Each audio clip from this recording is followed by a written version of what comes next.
Hello. This lesson is intended not to replace or substitute any of the textbook, the George and Jones. It is rather a means of introducing the subject of leadership to you because there's no reason we can expect that you are a subject expert. I've got a good feeling that leadership is not something in your first year of university that you've contemplated. It's just not part of your frame of reference. So what we're doing over here is working out a way for you to ease into the material of the leadership chapters in the textbook, as I've outlined them for you, or leadership material in any textbook. That's the objective. So we must contemplate that I probably have an agenda, and I'm going to share that with you and retreat into the corner of the screen. So let's get that screen shared with you. Here we are. This is my plan. All right. I think first up, we need to define leadership. As with anything, you don't follow it or understand it unless it's something which has clarity. So I'm going to devote some time to defining leadership, and I'm also going to be giving you some foundation of what we mean by leadership. It's certainly what will follow in the second lesson in this week 13 as 13.2, the next lesson in the playlist. I'm going to pose you a question and argue the point as to whether leadership and management are the same thing or slightly different. And I'm going to give you an idea of what leadership is all about in terms of how you can discern it or see it actually happening. We must also ask the question, because this will come up in week 14 and the 14.1 lesson, we must ask the question, is leadership something which you do in one particular way for every particular situation? Or is it something that we find differs based upon the context in which you find yourself and the people that need to be led and the job that needs to be done? So let's go with the definitions. First off, you have this one over here, and I think it's utterly absurd. And I have to ask you this question: how can a definition about leadership that I've found on the internet with a Google search, how can a leadership definition say it's about leading if we don't know what leading is? Because that's the objective. So this is what leading is. And that's a dictionary definition. And I really don't like it. And I really don't like it because, first of all, it infantilizes followership. And I find that a little distasteful. We don't need to be led by the hand, and similarly, we don't need to be led with a rope. So let's explore some more definitions. And what you see here is the notion of there being challenging goals and about decision making, which we know is what managers do, having to be fast and decisive, and that's fair enough, but is it good enough really? Because this I prefer. This tells me that you're looking at how people who are appointed to the position of a leader make decisions, not just make decisions, but set goals which other people have to carry out, and then ensuring that they carried out in an environment which is nice and professional. The it's acceptable. It's the best I've shown you so far, and we can flesh it out with this statement here. Business leadership can take many different forms, but usually involves a chief executive officer or higher level employee guiding and inspiring the rest of the team. And the goal then, and this is particularly relevant, is that you have to secure a framework of leadership that supports the company in its current circumstance and what the company is trying to do in that circumstance, the conditions of leadership. But I think crucially, what this has rushed over is this here. And I don't know that we can simply assume to know what guiding and inspiring is. So I went and found some definitions of that. And here we discover that inspiration is about inspiring someone to do something, and to provide an exalting influence. to give someone the desire, confidence, or enthusiasm to do something well. And I'd like you to stick with that one, please. Guiding, similarly, is about showing the way to others. What is this way? Well, it is about matters of behavior or belief, which means that we can take that definition I had. And if you look at it carefully now, I've crossed out what is irrelevant to us because I wanted to replace those words. And if you look at how the sentence reads now, it's actually quite straightforward to follow once you've looked at my explanation. Not so? Similarly, this bit here, a good leader, is someone who will find the best way to guide and inspire teams of people. I like it. But let's move on because there's still a question. And what I'm questioning now is this particular point. Can we really anticipate that teams of people are always going to be the same? Or can we rather not expect that they're actually going to be a little different? Because I think that's practically speaking what we will find. So, with that in mind, and I'd like you to park that thought over there because we'll come back to it in lesson 14.1. Let's contrast leadership and management, shall we? Because you would think that I might have misled you so far in the course, having told you that planning and leading and organizing and controlling are what managers do. But cast your mind back. I pointed out there was a contradiction to that in the form of Henry Mintzberg telling us that managers don't plan, lead, organize, and control. They fulfill roles. What roles? I'll remind you: a decisional role, an interpersonal role, and an informational role. We don't see anything about leadership in there, but inherent in the pattern, which is about finding information and sharing it in a way which inspires and guides and motivates people, we recognize that what managers are doing in Mintzberg's role playing is that they are leading people. Now, if we are to probe a little deeper, I propose that we look back to the year 1990 and the views of a gentleman by the name of Kotter. And what John Kotter introduced to us in 1990 in the Harvard Business Review in an article where I've clipped the cover because it's quite illustrative. It suggests that business is militaristic, but except also that this article was produced only 45 years after the Second Great World War. So it's understandable to think that what you have in business is leaders leading people into the battle to win the hearts and minds of customers and to bring them over from the opposing side or the business's competition. This is some select material I've extracted directly from Kotter's paper. Leadership is different, and knowing that it is different, Kotter says it's not about mysticism and the charisma of the individual. It's more than that. What Kotter points out to us is that managers do something, which we're going to have to look at now, and leaders do something, and that they do them differently. So here are some of Kotter's assertions. Not everyone can do both leading and managing well. Some people do, some people don't. Some people have the capacity to become excellent at management, but only so-so at leadership. And similarly, others will become great leaders, but will be only so-so managers. So what do we see here? We see the emergence of what Kotter was calling a leader manager. And I think that's quite interesting. What he said back in 1990, smart companies value both kinds of people, both leaders and good leaders and great managers, because those companies will work hard to make them a part of the business team. All right. But again, there's this emphasis on the fact that you use managers to achieve one thing and leaders to achieve another.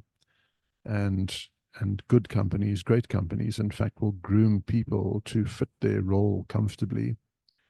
The distinction that Kotter draws for us is that in a very complex, turbulent business world, in that world, good management brings a degree of order and consistency to key dimensions like the quality and profitability of products, he points out.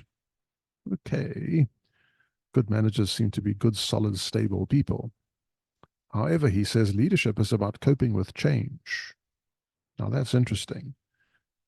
Good management brings a degree of order and consistency to the operations of an enterprise, but leadership is about coping with change. And change we know to be an exercise in the absolute uncertainty and complexity which arises because we never know what the environment is going to be doing next. And that creates a volatility which managers have to deal with. And dare I say it, in changing environments where leaders have a role to play, hence the notion of leader manager. When we look at environmental dynamism, Cotter points out this. I've reproduced it word for word because it's so good. He says the net result of this dynamic environment is that doing what was done yesterday or doing it 5% better is no longer a formula for success. Major changes are more and more necessary to survive and to compete effectively in this new environment. More change always demands more leadership, he says. Okay. So it appears that we have managers dealing with complexity and we have leaders dealing with change. And there are three key things over here. First of all, the business has to say what needs to be done, after which the business can say, what will we need to get it done? And then the business says, all right, can we try and assist that process in order for it to happen? That being the case, those two things are achieved differently, and I'm going to show you what Cotter pointed out to us so many years ago. Complexity is dealt with by managers in the form of planning and budgeting. He contrasts that with the fact that leaders develop a vision of the future. You see the difference? It's just like chalk and cheese over here. And similarly, when you want to action the plan, managers will then put together the organization and fill it with the right sort of people. But leaders, on the other hand, then align people, which means communicating the new direction to those who can create coalitions that understand the vision and are committed to its achievement. Again, chalk and cheese. And then finally, here, when you are controlling this whole exercise, managers, again, are entirely different from what leaders do. And here's the key bit. Leaders inspire, and that's fundamental for us. It suggests that leaders and managers might be wired differently. And I'm going to point out that they are, in fact, wired differently by introducing you to the work of Daniel Goleman. And Daniel Goleman, back in 1998, introduced us to the fact that on the basis of human beings having a set of ganglia, which kind of hangs us together and provides us with our fight or flight response. In other words, we either get angry and we fight, or we get scared and we run. Our emotional responses, he says, are a step up from that.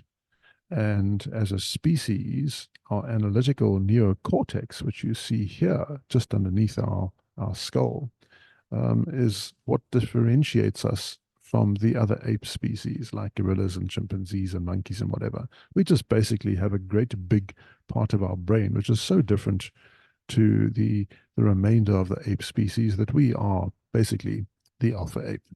Now, keep this in mind because it becomes important a little later on. And I'm going to say that what Goleman wrote about in 1998, also in the HBR, was that you need clever people to run businesses, but those clever people are not necessarily going to be great leaders, because he points out that clever people are basically just meeting the necessary threshold competencies in order to be elevated into leadership. He says that you need something more than that, and it appears in some instances you need sensitive negotiators, and in other instances you need forceful people to force change along. Also, from his introduction, um, he points out that this big distinction is that all these great leaders have emotional intelligence. So he wrote, it's not that IQ and technical skills are irrelevant, they're just threshold requirements. But Goleman's research and other research says that emotional intelligence is the sine qua non, which means the absolute fundamental. You can't do without it. It's the sine qua non of leadership. Okay, please explain, Daniel Goleman.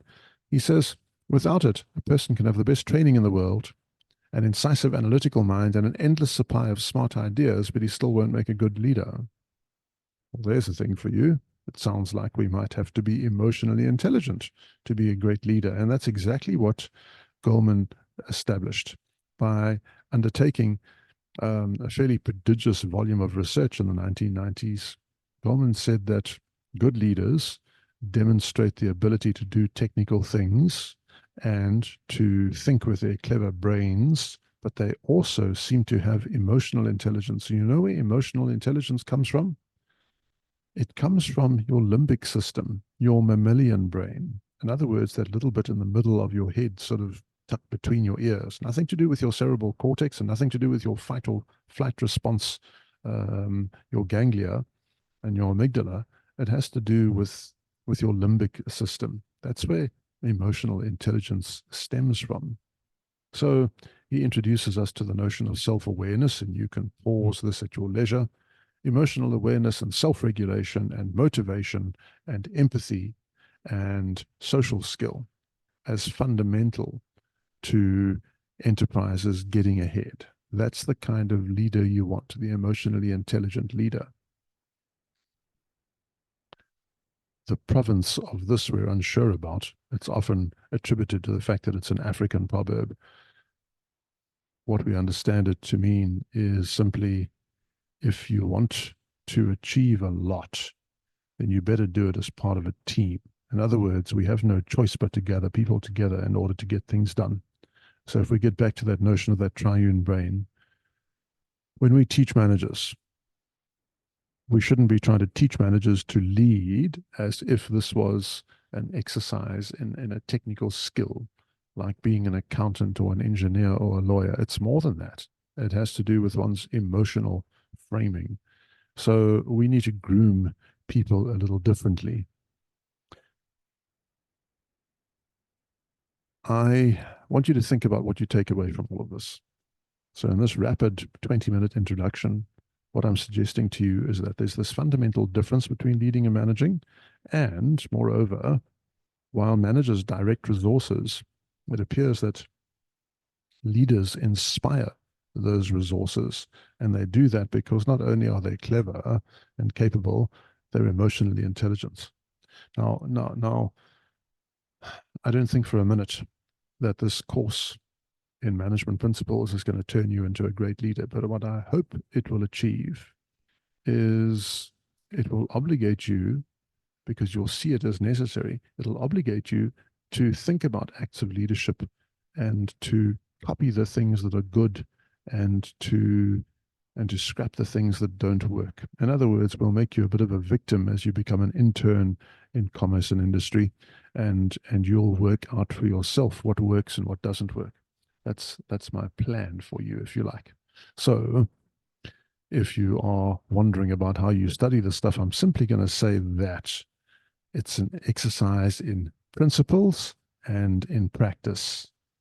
So the next lesson in this series, in the 13.2, in other words, lesson, you're going to have a look at the principles of leadership as you'll find them in your prescribed textbook and as you'll find them in any textbook for that matter. And then when we get into lesson 14.1, I introduce you to how managers manage in the people part of a business and how they manage, and the marketing part of a business, the finance part of a business, and the operations part of a business. Because that is, you see, the only way you're going to learn about leadership in practice. So I'll see you in lesson 13.2.